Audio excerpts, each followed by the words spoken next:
नमस्कार, बहुत बहुत स्वागत है आपका बिहार ब्रेकिंग में। चलिए जानते हैं आज की 10 सबसे बड़ी खबरें। उससे पहले बता चैनल अपने चैनल को सब्सक्राइब करके बेल आइकन को प्रेस करते चलिए बढ़ते हैं आज की खबरों के विस्तार से।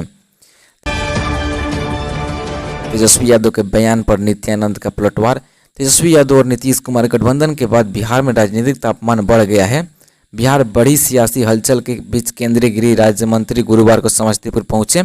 नित्यानंद राज निजी दौर पर थे, लेकिन उनसे तेजस्वी यादव के ठंडा दिया जाए तब दिया जाएगा। पत्रकारों ने सवाल किया तो उन्होंने पलटवार करते हुए कहा कि ठंडा तो करिए दिए। के साथ ही नित्यानंद राय ने तेजस्वी यादव के सामने एक शर्त रखते हुए तेजस्वी यादव को चैलेंज कर दिया। आरजेडी ने सीबीआई को दिया 48 घंटे का अल्टीमेटम।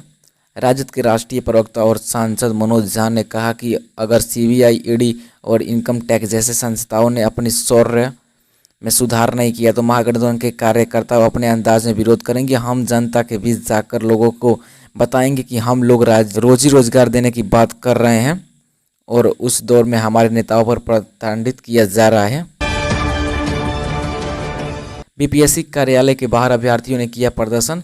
बीपीएससी परीक्षा के पैटर्न में हुए बदलाव के विरोध में सैकड़ों अभ्यर्थियों ने शुक्रवार को बीपीएससी गेट पर हंगामा और जमकर नारेबाजी की। प्रदर्शन कर रहे अभ्यर्थियों ने बताया कि खेल के बीच में नियम नहीं बदलेगा। प्रदर्शन कर रहे छात्र ने कहा बीपीएससी 67वीं के लिए जब नोटिफिकेशन निकला था उस समय परीक्षा का जो पैटर्न था उसी पैटर्न पर फिर से परीक्षा ली जानी चाहिए। परीक्षा एक दिन में ही होनी चाहिए। बिहार विधानसभा परिषद में शुक्रवार को भाकपा माले ने गुरुवार को चर्चित बिल्किस बानो कांड में बलात्कारी की रिहाई रद्द करने के मामले में प्रदर्शन किया। विधायक दल के नेता महबूब आलम ने कहा कि बिल्किस बानो मामला एक ऐसा मामला था जब सीबीआई ने सुप्रीम कोर्ट की निगरानी में जांच की थी। गुजरात में उन्हें जान से मारने की धमकी के कारण उच्च न्यायालय ने उनका मामला महाराष्ट्र के स्थानीय कर दिया था, लेकिन सत्ता के दुरुपयोग कर इनकी रिहाई की गई। औरंगाबाद में नक्सलियों के ठिकाने से कई विस्फोट बरामद।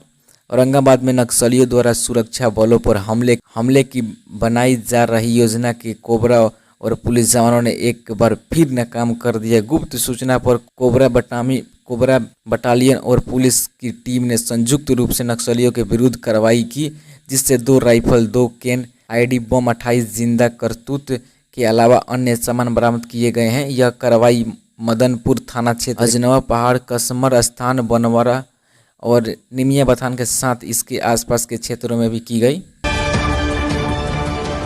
तेजस्वी यादव ने कहा भाजपा में ताकत नहीं। 2024 के लोकसभा चुनाव में बिहार के 40 सीट महागठबंधन जीतेगी।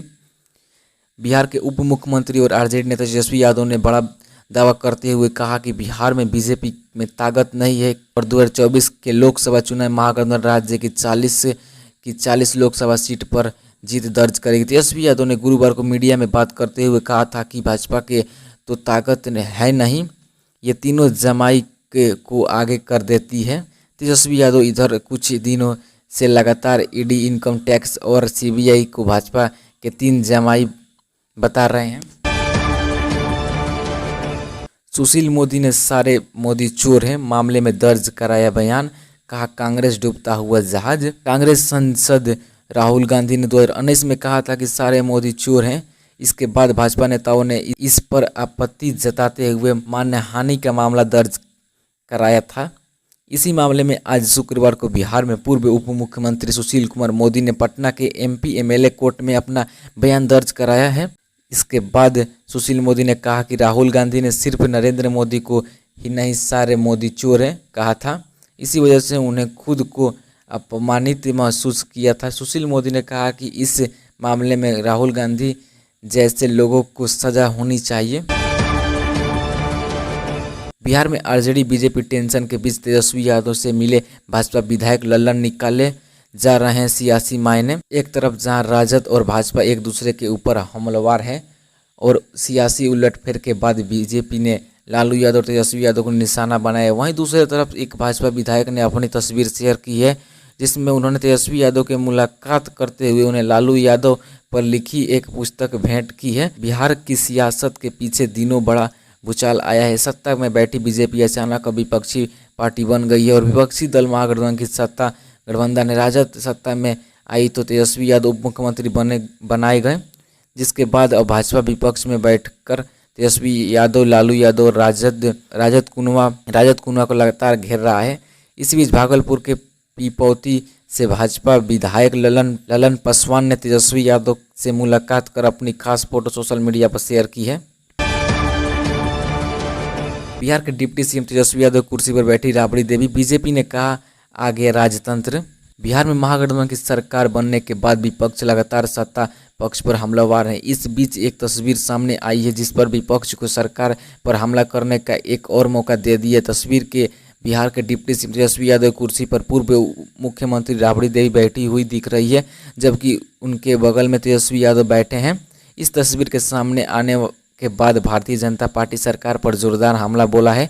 बिहार विधान परिषद के नेता प्रतिपक्ष सम्राट चौधरी ने पूर्व मुख्यमंत्री राबड़ी देवी और उप मुख्यमंत्री तेजस्वी यादव के कार्य प्रणाली पर सवाल खड़ा किया है। उन्होंने शुक्रवार को जारी बयान में कहा कि बिहार के लोकतंत्र न ही राजतंत्र है। बिहार विधान परिषद स्थित उप मुख्यमंत्री के टेबल पर उप मुख्यमंत्री की कुर्सी पर राजद की राज्य माता राबड़ी देवी बैठी हुई थी, जिससे लोकतंत्र का उपहास और मर्यादा शर्मसार हुई है।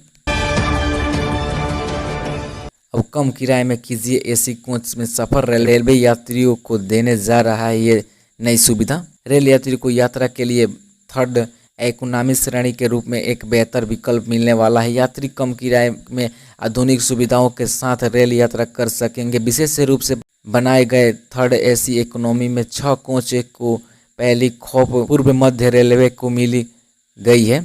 पहले चरण में इन कोच को ज़्यादा मांग वाली अलग अलग ट्रेन में लगाया जाएगा। थर्ड एसी में थर्ड एसी इकोनॉमी कोच का किराया करीब 9% कम होगा। वहीं कोच में reading light, mobile charging socket, foldable snacks table की सुविधाएं उपलब्ध हैं। तो ऐसे ही खबरों के लिए चैनल सब्सक्राइब करें। बिहार ब्रेकिंग न्यूज़ और बेल आइकन पर प्रेस करना ना भूलें।